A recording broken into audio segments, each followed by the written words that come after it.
Esta es Uniminuto Radio, HJKU, en Bogotá en los 14:30 AM y en Colombia y el mundo a través de uniminutoradio.com.co. También en Facebook, Twitter e Instagram a través de @Uniminuto Radio.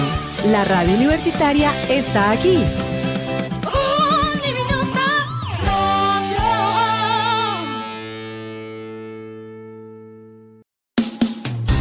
Uniminuto Radio presenta El Puente. Hola, ¿qué tal? Bienvenidos al Puente, un escenario donde se integran diversas voces. Un espacio de diálogo, creatividad y encuentro.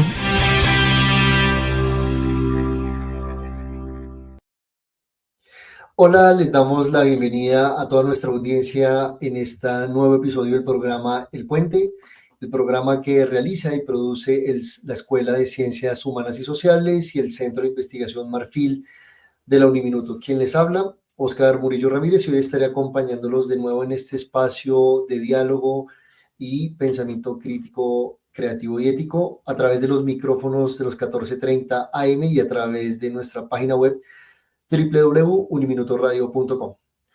Aprovecho para extender un saludo inicial, por supuesto, a nuestro equipo de trabajo, a todo el equipo de la emisora Uniminuto Radio, a su director Néstor Ballesteros y a Daniel Barragán, quien nos acompaña en el máster haciendo posible un nuevo episodio del programa El Puente. En los últimos episodios hemos conversado alrededor de los múltiples problemas y temas que están hoy en la agenda de las ciencias sociales contemporáneas. Hemos hablado recientemente, y esos fueron por lo menos nuestros dos últimos episodios, sobre la importancia del peritaje social, entendido como esa práctica profesional que realizan los trabajadores y trabajadoras sociales, y la importancia, y eso nos lo explicaron aquí, de su diagnóstico y su entendimiento y comprensión de la violencia intrafamiliar como mecanismo de prevención, pero también de restitución efectiva de derechos ante situaciones de violencia intrafamiliar, y cómo la importancia de la formación profesional en el peritaje social ha contribuido a que los operadores de justicia tengan más y mejores herramientas precisamente para atender estos casos complejos y crecientes que vimos por las estadísticas que tuvimos aquí de la Defensoría del Pueblo, pero también de la Secretaría de la Mujer y en particular de lo que hace la Personería Local de Engativá, pues un tema de absoluta prioridad en términos de política pública y sobre el cual como sociedad tenemos que conversar. También hemos tenido oportunidad de hablar sobre lo que significa las ciencias sociales hoy, en particular los procesos educativos y pedagógicos en tiempos de inteligencia artificial. ¿Qué está pasando allí? ¿Cómo podemos comprender este mundo digital que está en expansión y por qué hay que prestarle tanta importancia a los procesos legislativos que se están desarrollando en el Congreso de la República a propósito de inteligencia artificial y a propósito de una serie de normatividades asociadas a la importancia de la custodia de datos, a la importancia de todo lo que supone el espectro electromagnético del país y por qué tenemos que estar atentos a esto? Hemos también tenido la oportunidad de conversar y sigue siendo motivo de conversación en distintos medios la biografía o ese texto que escribieron Gustavo Duncan y Elsa a propósito de su trabajo, precisamente todo el trabajo investigativo que han realizado sobre la importancia que tuvo alias Karina en el interior de las FARC y cómo a partir de una biografía se puede comprender mejor y más el conflicto armado que hemos tenido en Colombia. Ese es un libro que por supuesto recomendamos leer, Volver a ser Elda, que ha salido de hecho recientemente en otros medios de comunicación, algo salió además de la W recientemente en El Colombiano, y por supuesto aquí tenemos un episodio que les invitamos a ver, en donde Gustavo Duncan, el autor del libro, nos contó un poco cómo fue el proceso metodológico de elaboración de cómo hicieron las entrevistas, cómo se fue comprendiendo alrededor de una vida, de un mando medio de las FARC, también la dinámica del conflicto armado en Antioquia y el Chocó. Y por supuesto, pues allí están en nuestras redes sociales todos estos episodios para seguir conversando y promoviendo diálogos, que es un poco lo que nosotros hacemos desde el Centro de Investigación Marfil y desde la Escuela de Ciencias Humanas y Sociales. Hoy tenemos una persona que nos va a hablar de otro tema importante también en términos de lo que está ocurriendo hoy en las ciencias humanas y sociales, y sobre todo a partir de un evento que se viene y que tiene su realización próximamente justamente en el municipio de Cibaté. Hoy nos acompaña Luis Henry Calderón Daza. Luis Henry es psicólogo, especialista en neuropsicopedagogía infantil y además de ello desarrolla una labor muy importante desde la Secretaría de Salud en Cibaté, precisamente como referente en salud mental. Y además es coordinador del Centro Respira. Ya él nos va a contar un poco más en detalle qué es eso, qué hace un Centro Respira, cómo acude la ciudadanía allí, qué encuentra, qué tipo de servicios encuentra en este. Y además, Luis Henry también es docente catedrático. Luis Henry, ¿cómo estás? Muy buenos días, Oscar. Gracias por la invitación a este espacio y pues que estoy seguro que le va a aportar muchos elementos a los psicosociales. Muchas Así gracias. es, será muy importante para nosotros, sobre todo porque pues el tema, digamos, de la salud mental, por supuesto, está en la conversación, por supuesto, de la academia, pero también de la sociedad. De hecho, tenemos recientemente, hace un par de meses, de junio 16 de este año, la sanción de la ley 2660-2025, por medio de la cual se modifica la ley 1616-2013 y se dictan otras disposiciones en materia de prevención, es la ley, y atención de trastornos y o enfermedades mentales, así como de medidas para la promoción y el cuidado de la salud mental. Es un tema que, por supuesto, siempre ha estado allí presente, pero sobre todo desde la pandemia para acá se ha puesto como en la agenda pública y, por supuesto, eh, está en el orden del día de las conversaciones, por supuesto, de medios y no puede estar lejana a las conversaciones académicas que desarrollamos desde el Centro de Investigación Marfil y la Escuela de Ciencias Humanas y Sociales. Y quisiéramos, Luis Henry, que comenzáramos por allí, que nos contaras un poco eh, hace cuánto tiempo estás en la Secretaría y un poco cuál es tu rol mucho más específico y que podamos comprender qué hace eso de los centros Respira, que suena tan valioso. Listo. Gracias, Oscar. Les cuento, yo trabajando con Cibate hace 30 años. De los 30 años, pues ha sido todo un curso, digamos que un aprendizaje que he tenido en el territorio de Cibate. Comencé con el programa de discapacidad, 13 años trabajé con discapacidad. Trabajé como orientador de todos los colegios públicos de aquí de Cibaté. Tuve la oportunidad de coordinar las escuelas de familia. Inicié ese proceso de escuelas de familia en el municipio y hace más o menos 7 o 8 años que me encaminé con este reto que es la salud mental. Eh, Esto fue casi como previo a la pandemia. Y Ok. pues esta tarea fue un poco compleja porque nos cogía, digamos que iniciando, apropiándonos de estos conceptos. Entonces, ese ha sido como mi recorrido aquí en el municipio.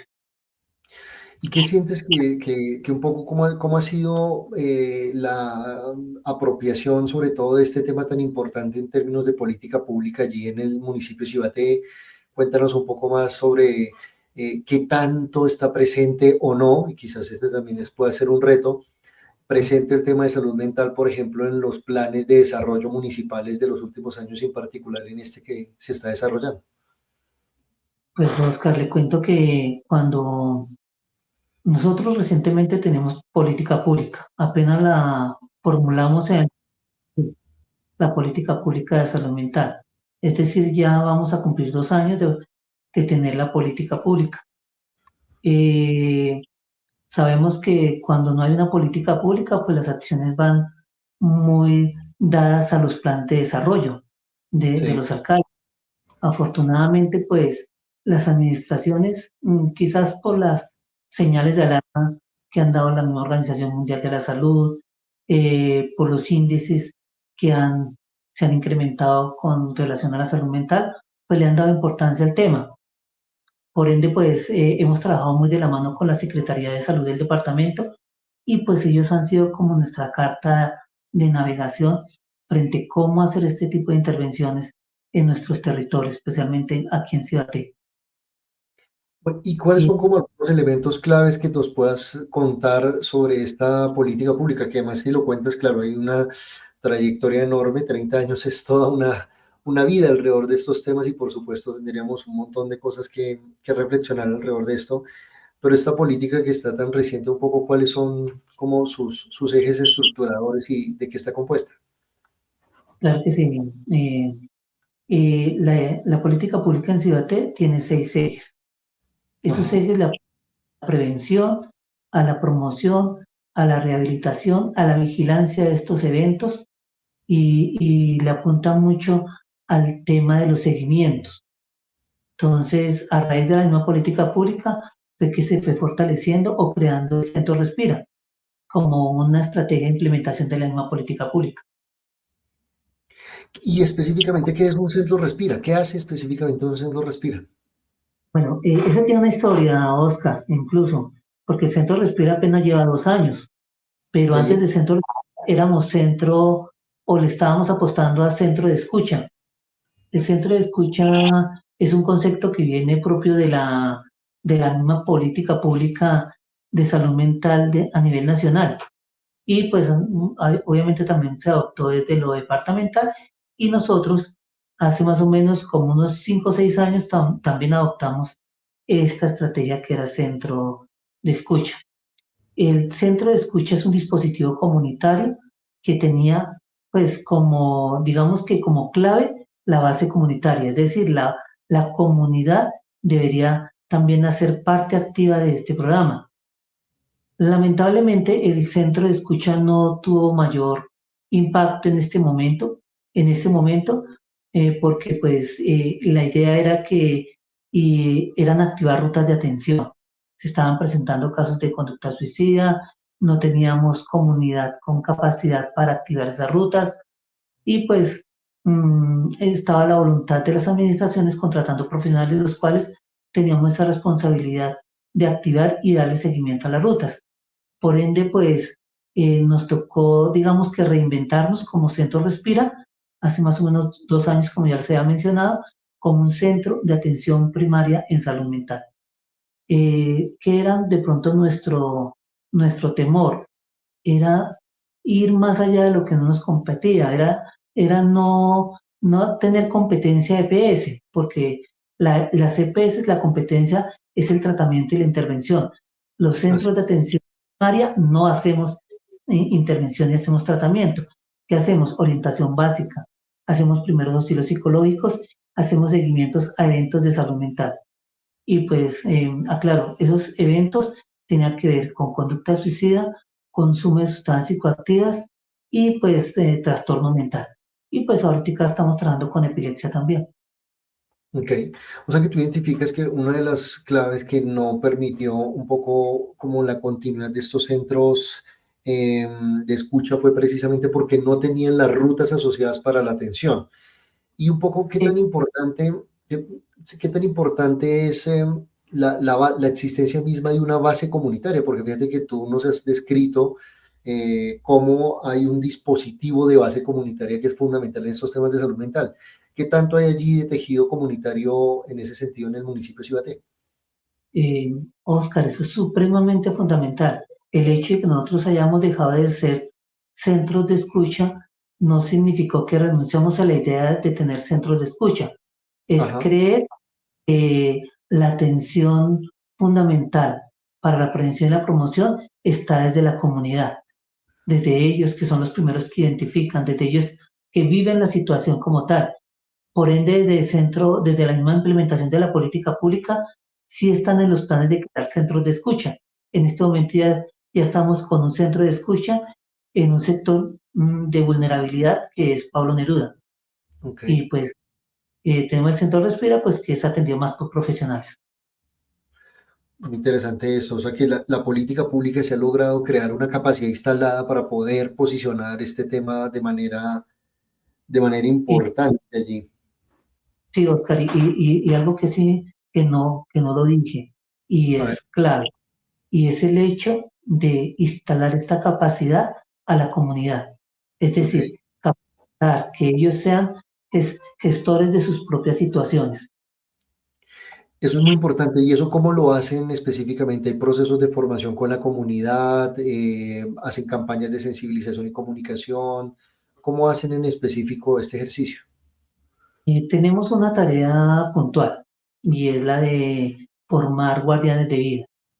Ok. Los guardianes, ellos inician con procesos de formación que tienen que ver con primeros auxilios psicológicos, con identificación de señales de alarma, con, en temas de comunicación asertiva, en temas de gestión de emociones. Esos son, en este momento tenemos cerca de 30, 40 guardianes de vida, precisamente que le apuntan a fortalecer los centros de escucha. Así que eso, Y creo que nos has dado las tres condiciones claves. Una comunidad con un saber fortalecido y suficiente, una capacidad instalada que recibe y acoge, pero también unas rutas de atención que pueden direccionar en casos fundamentales, ¿no? Esto es como las tres patas, por decirlo de manera un tanto coloquial, para que la política pública funcione. Claro, es muy pronto, por supuesto, una política pública no se puede evaluar de manera tan rápida, si se quiere, y parece que 2 años es mucho, pero en realidad para una política no lo es.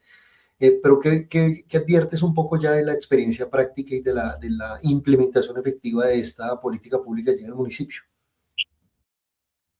pues, a ver, uno a veces tiene, digamos que un pensamiento muy soñador, y Ajá, es que la política pública nos garantice, y por eso digo soñador, ¿no?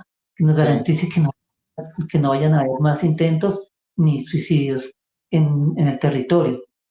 Y digo soñador porque es que nosotros, Cibate, también somos, como digamos que, un municipio donde tiene población flotante y población dormitorio, es decir, nuestra población trabaja en Bogotá y pues tiene su lugar de residencia en Cibaté.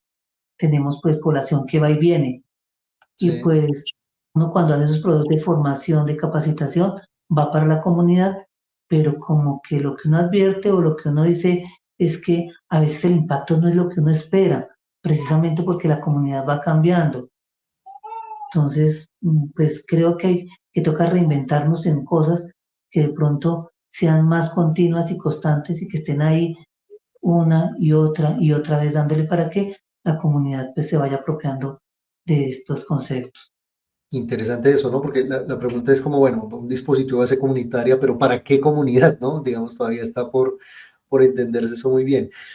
Y un poco la posibilidad de hacer estos ejercicios en colegios, ya que un poco tienes una experiencia allí, ¿no es posible encontrar allí como una base, un germen que permita desarrollar esto o muy complicado allí? No, no, no. También creemos mucho en esa parte institucional. De hecho, pues que hay unos grupos de guardianes de vida que son de estudiantes, que los llamamos guardianes de vida primer respondiente. Y Mm, además de eso, tenemos unas zonas de orientación escolar que también hacen parte de un dispositivo comunitario. En este momento tenemos tres instituciones educativas, San Miguel, Pablo Neruda y General Santander, donde en convenio con el Fondo Nacional de Estupefacientes le estamos apuntando a estos SOE con el tiempo libre. Entonces, sí, claro, es importante abordar las instituciones educativas.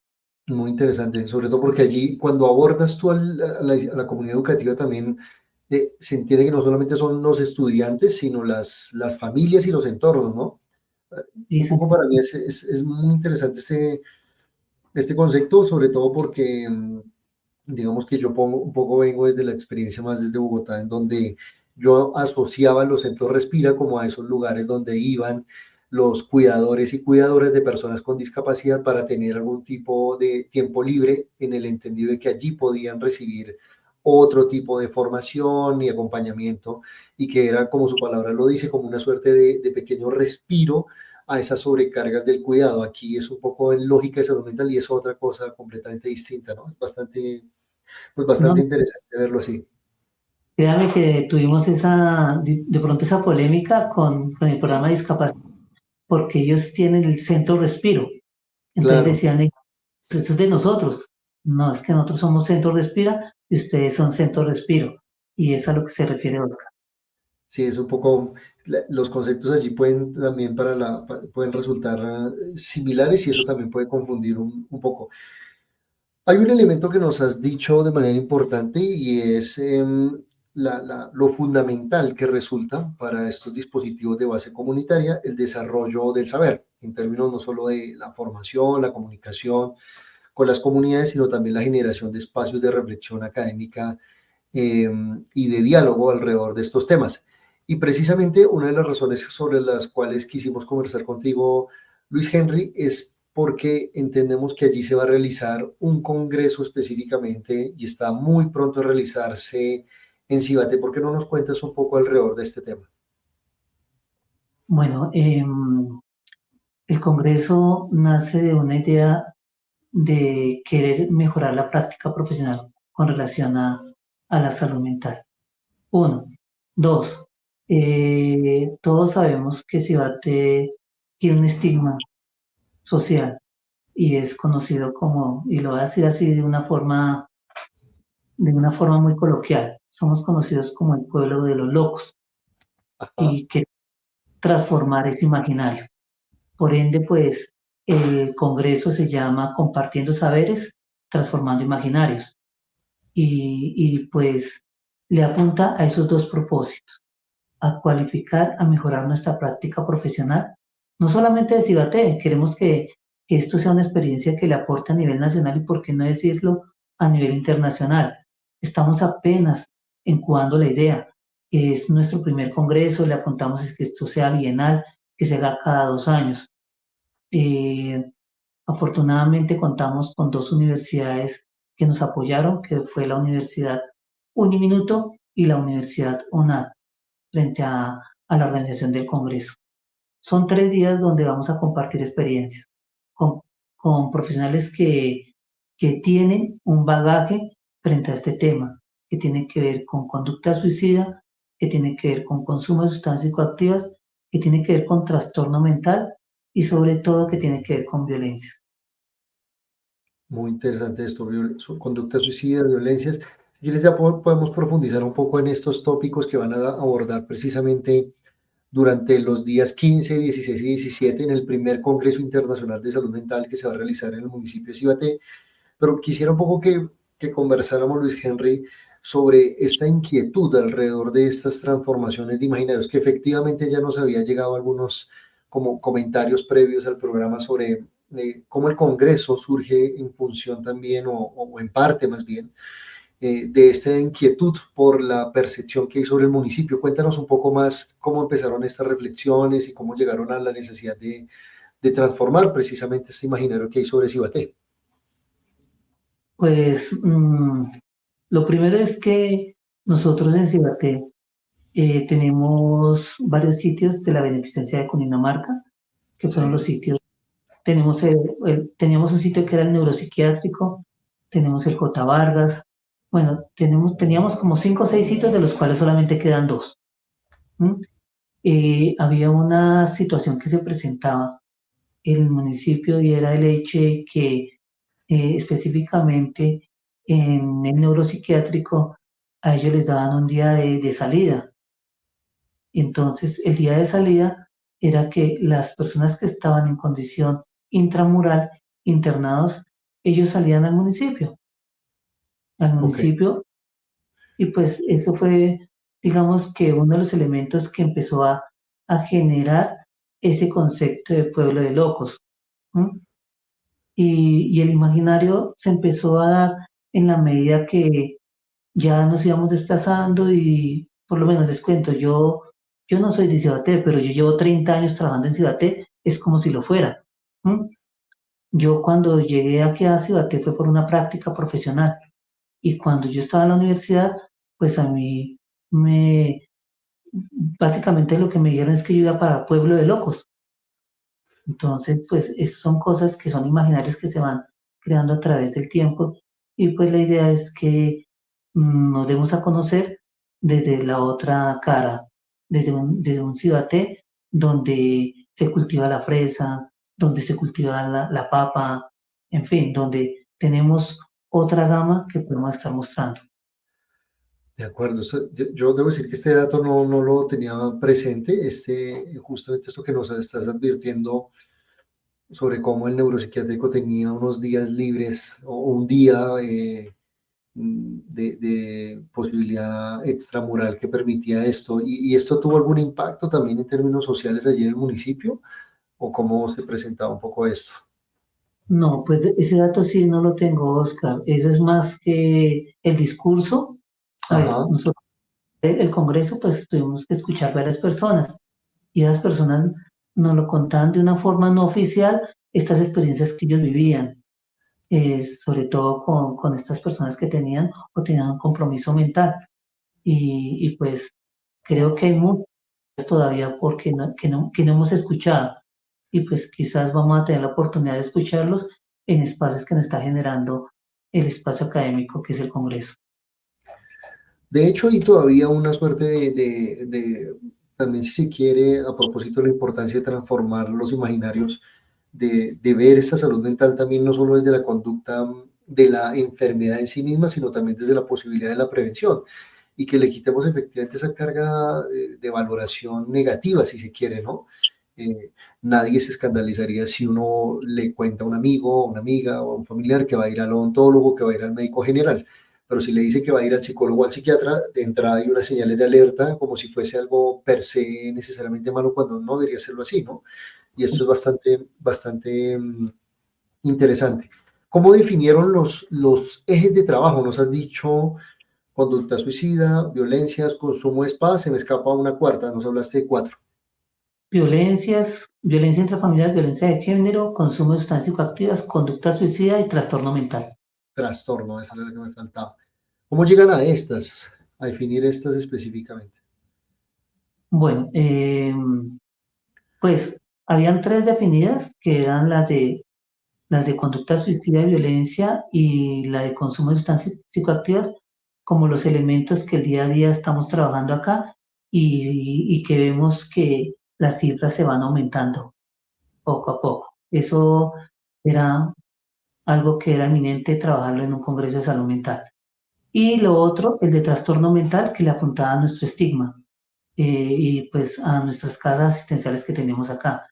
¿Cómo llegamos? Pues se conformó el equipo organizador del Congreso, hicimos todo, digamos que toda una ficha técnica del Congreso, donde analizamos estos componentes y los definimos ahí, tanto con la Alcaldía Municipal de Cibaté, nosotros, y las dos universidades que eran las invitadas y que se convirtieron en organizadoras también.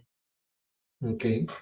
¿Y hay alguna cifra especial, digamos, que les haya permitido y que tengas como en mente a propósito, por ejemplo, de estos temas de violencia intrafamiliar, conducta suicida específicamente, que les haya como alertado y haya dicho, este tema es absolutamente fundamental y debe estar en el Congreso o algo así?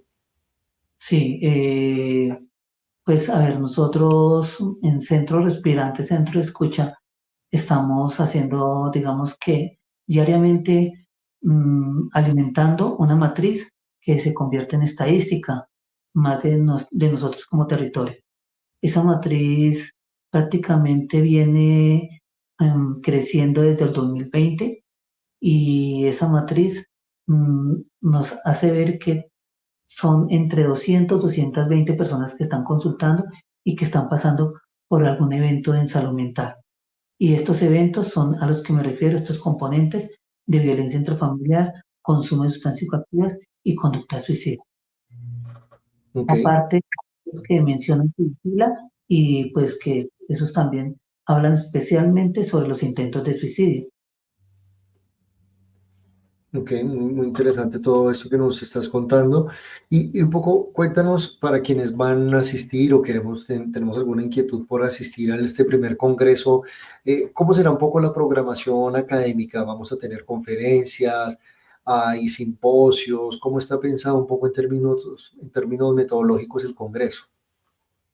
Bueno, para los que no se han animado y se animen de asistir a este espacio académico, son días.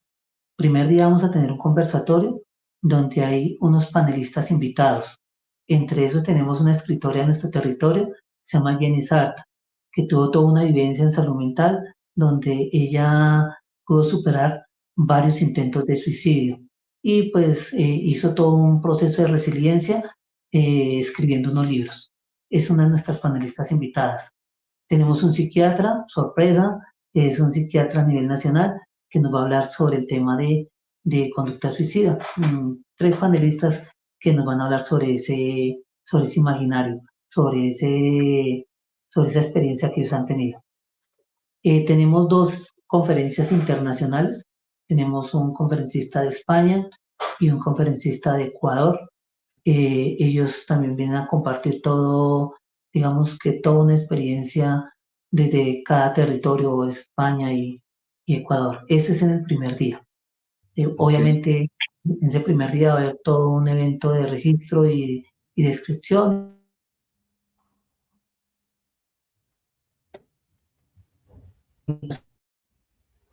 Actos protocolarios donde pues Estamos teniendo alguna dificultad con... tenemos invitados a... Te Ya, perdimos por un momento, Luis Henry. sí, un problema ahí. Te Bueno, perdimos por un entonces, momento. Quedaste un poco en que íbamos a tener unos conferencistas invitados de España y Ecuador que nos iban a ayudar también como a hacer esa perspectiva más global de los temas de salud mental, y ahí nos quedamos un poco, si quieres. y vamos a tener una presentación de póster que fueron, digamos que profesionales y estudiantes en formación de esas ciencias sociales que se inscribieron al Congreso y que ya se seleccionaron para hacer sus ponencias. Eso iría en el primer día. En el segundo día tenemos unas mesas de trabajo por componentes. Estas mesas de trabajo en la jornada de la mañana tenemos lo de violencia intrafamiliar, que va paralela a la mesa de trabajo de consumo de sustancias psicoactivas. Y en la jornada de la tarde tenemos las mesas de trabajo de conducta suicida y tenemos de trastorno mental. Cada mesa de trabajo tenemos de 4 a 5 ponentes que nos van a brindar toda una experiencia frente a investigación, frente a esa formación que se ha recibido con relación a este componente. Y en la tercera jornada, que es el viernes 17 de octubre, pues vamos a tener, la Universidad de los Andes nos va a dar digamos que todo un abrebocas de lo que ha sido esa política pública en salud mental y la nueva ley que es la 2460, que esa es la modificatoria de la 1616. Tenemos un invitado especial para este día viernes y es a esta señora Olga Lucía Velázquez, que fue La la que ponencia generó de la ley. Sí. la ley. Y vamos a cerrar nuestro congreso con un stand-up comedy. Él es Gonzalo Valderrama. Él tiene algo muy particular y es el que él aborda temas de salud mental, desde su estrategia, desde la terapia, desde la risa, porque él lo dice de esa forma, que es una forma de hacer terapia, hacer reír a la gente, desde la salud y con el componente de la salud mental. Esos son 3 días que vamos a tener de congreso. Bueno, muy interesante. Vamos a tener desde las experiencias internacionales el primer día, la posibilidad de tener mesas de trabajo el segundo, y por supuesto conocer qué se está haciendo hoy en política pública, que será además muy interesante, sobre todo porque esta nueva legislación, está en particular la ley 2460-2025, pues también seguramente va a marcar un horizonte para estas políticas públicas que ya están en implementación, como esta, la municipal de Cibaté, y Gonzalo Valderrama, que por supuesto, además con un dato adicional, y es que él mismo cuenta parte de sus experiencias de salud mental a través de su stand-up comedy, ¿no? Sí, sí, sí, es el plus que nos trae Gonzalo Valderrama cerrando el congreso. Bueno, Recuerden, es un congreso certificado. es un congreso certificado. Bueno, muy interesante. Si quieren, podemos poner un momentico en pantalla allí para quienes nos ven a través de nuestras redes sociales, y vamos a dejar también a través de nuestras redes sociales del Centro de Investigación Marfil la pieza gráfica que permite, aún es posible, Luis Henry, inscribirse como asistente. Aquí vemos que hay un QR y puede haber inscripción presencial. ¿Eso todavía es posible hacerse? ¿Hasta qué fecha? ¿Tiene algún costo? ¿Cómo funciona un poco este mecanismo? De pronto este es el otro plus que tenemos. Es un congreso que no tiene ningún costo y pues inscripciones presenciales todavía hay.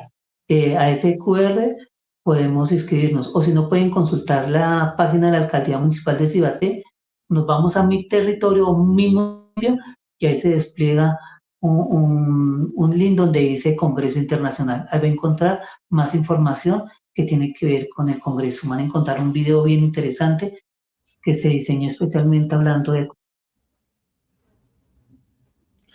Ok, bueno, entonces todavía hay posibilidad, y no hay una fecha límite, nos podemos inscribir hasta, Esperando que ok, volvemos a tener alguna dificultad de sonido.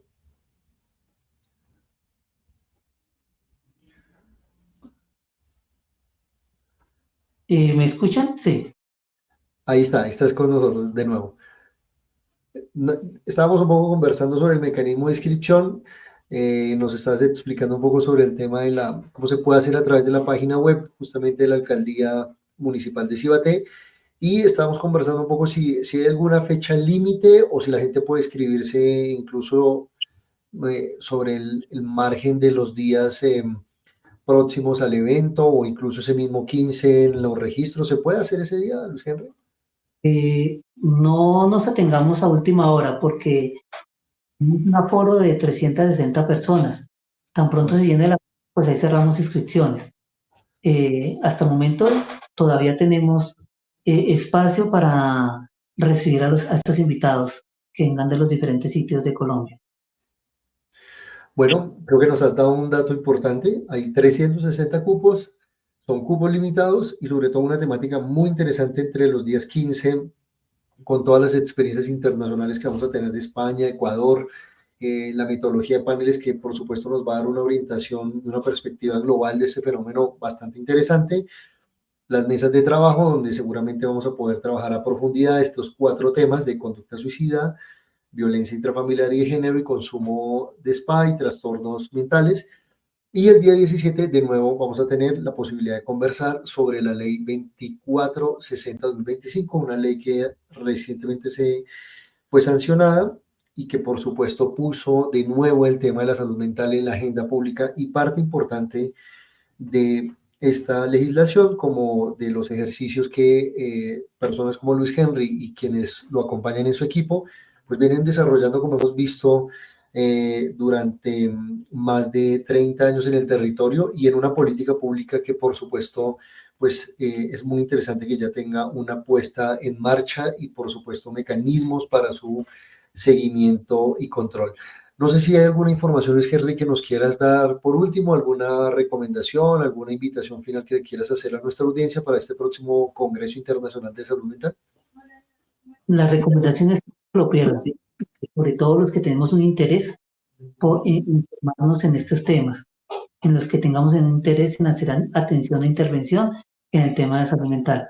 No dejemos a última hora inscribirnos, porque pues somos colombianos y generalmente dejamos a todo a última hora, ya se llenan los cupos y nos podríamos estar perdiendo de una gran experiencia que tiene que ver con formarnos más aún sobre salud mental.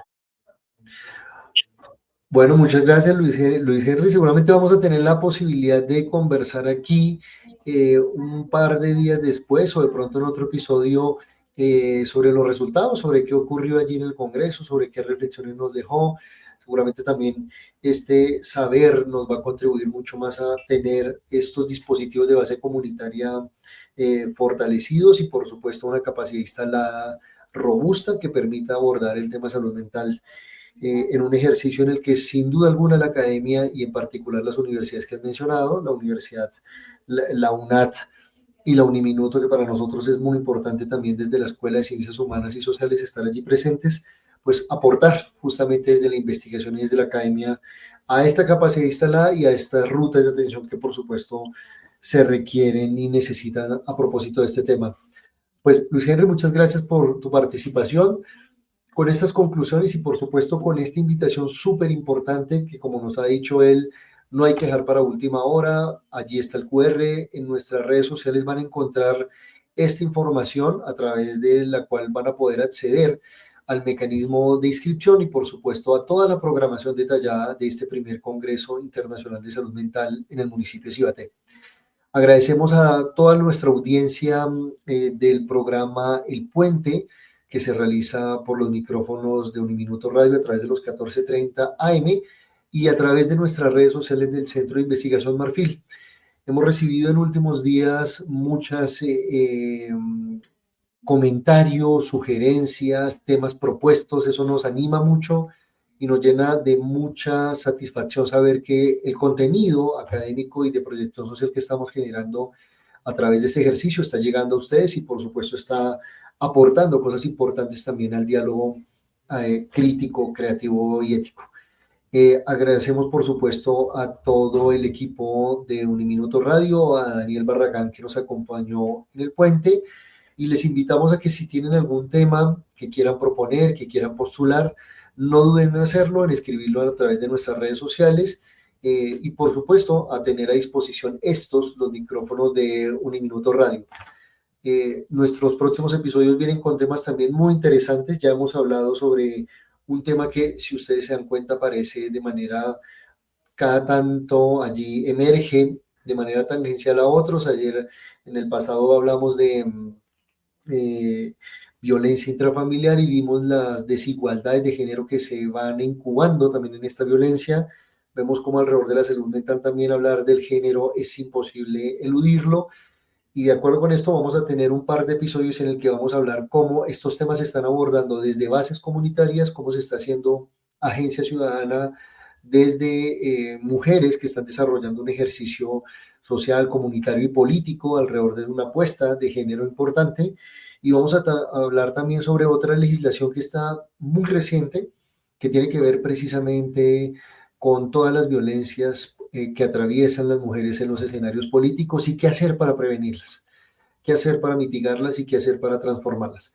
Así que estén pendientes a toda nuestra programación, no olviden seguir nuestras redes sociales, compartir el contenido, dejarnos allí sus comentarios que por supuesto nos nutren este programa, y nos veremos en una próxima emisión del programa El Puente. Hasta pronto.